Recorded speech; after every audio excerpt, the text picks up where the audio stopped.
Bonjour et merci encore Esther et Fernando de travailler sur mes textes.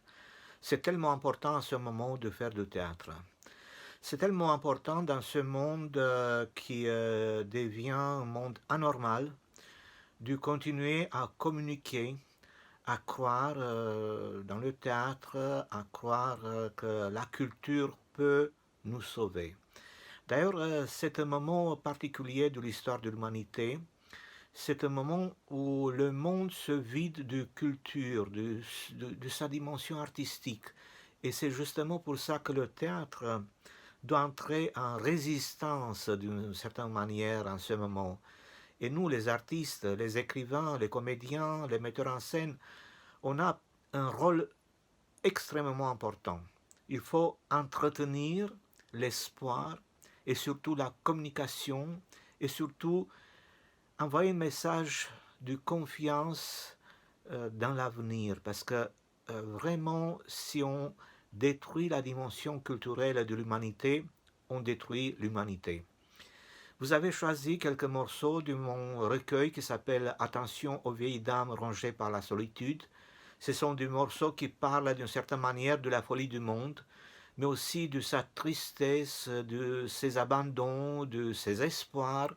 Ce sont des morceaux très différents et qui captent d'une certaine manière les dilemmes du monde. Nous traversons un moment de dilemme existentiel. Comment avancer sans se séparer du passé, mais sans répéter les erreurs du passé? Voilà un thème, voici un thème qui est important et que je pense on peut débattre ensemble en faisant du théâtre,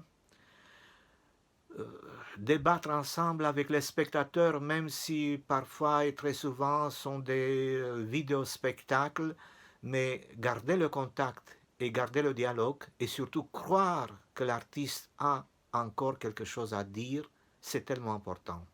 Et nous tous, en faisant du théâtre, nous entrons dans une sorte de résistance contre l'anormalité, anormalité, pour revenir à ce que nous désirons tous, revenir à la normale. C'est la chose la plus précieuse en ce moment, revenir à la normale.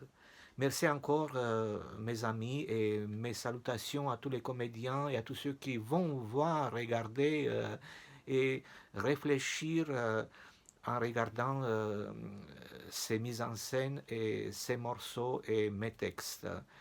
Donc, croire en théâtre, c'est presque aussi important que croire en l'espoir. Merci encore.